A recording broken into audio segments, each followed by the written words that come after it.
Hey, Aaron here from Superior Singing Method, and I'm still in Vancouver. This will actually be the last video that I'm doing here in Vancouver. If you look just behind me, you'll see some people walking on the new cliff walk. It's just suspended to the rocks. Another little attraction here.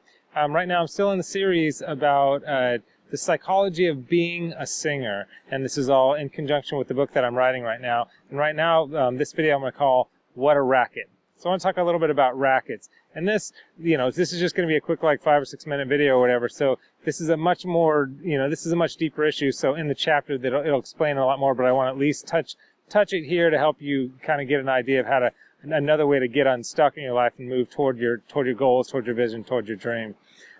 So first of all, racket simply is just, they're stories we make up about ourselves and the world around us that is in competition with our vision. So, and I'll come back to that in a second. So it's stories we make up about ourselves that's in competition with the things that we want to do, like I'm not good enough, or this will never work, or that kind of stuff is just, it's not necessarily true. It's a story that we make up about ourselves or about our circumstances that's in competition with getting the things that we want in life. So when you think of racket, you think of like in the 1920s, a racket would be like, you'd look like a regular restaurant up front, but in the back there's all this prostitution and gambling and alcohol and all that stuff. So that's what they call it, a racket. It looks perfectly like legitimate up front, but in the back there's all this illicit opportunity going, all this illicit operations going on. And that's kind of what happens, we do to ourselves in our own life. So when we say something like, for a singer, for instance, if you say, oh, it's nearly impossible to break into that industry, that's just a story. That's just a story that you believe that's affecting you a certain way. That's what we call it a racket. It seems like a legitimate complaint. Oh,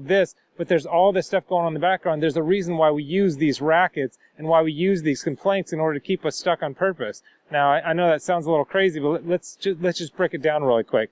With a racket, it always starts with some form of complaint. And a complaint is basically a declaration of powerlessness. Oh, well, this happened, or I can't do this, or the economy's like this, or that. It's basically setting yourself up in a powerless position. So it always starts with that complaint. And the second part of a racket is that it's there's some type of association, there's some type of behavior associated with that. So with that particular one, say it's impossible to break into that industry, there's like you feel maybe fatigue, or for me it would be like overwhelm or inaction. So there's some type of feeling that comes along with that complaint.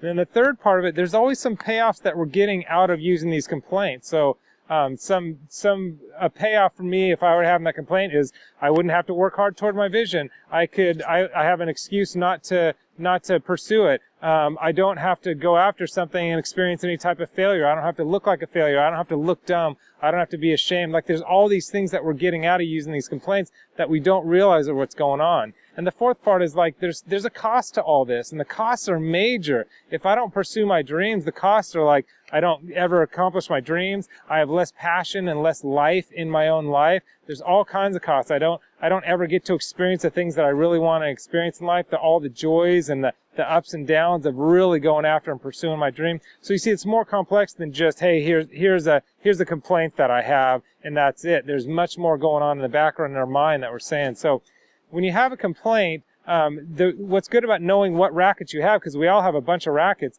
knowing the rackets you have helps you make a more authentic decision. So when I say, oh, it's impossible to break into that industry, I think to myself, if I know that's a racket, I can make a more authentic decision. I could choose to believe that, or I could choose to say, no, I'm going to go after it anyway.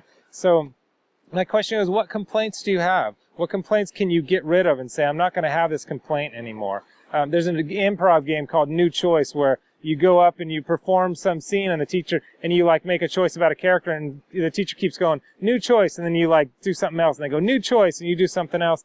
I would say right now, for whatever complaint you have right now, what new choice can you make? Say, I'm not going to choose this complaint anymore. I'm going to choose action and moving toward my vision rather than this complaint. I'm going to make a new choice.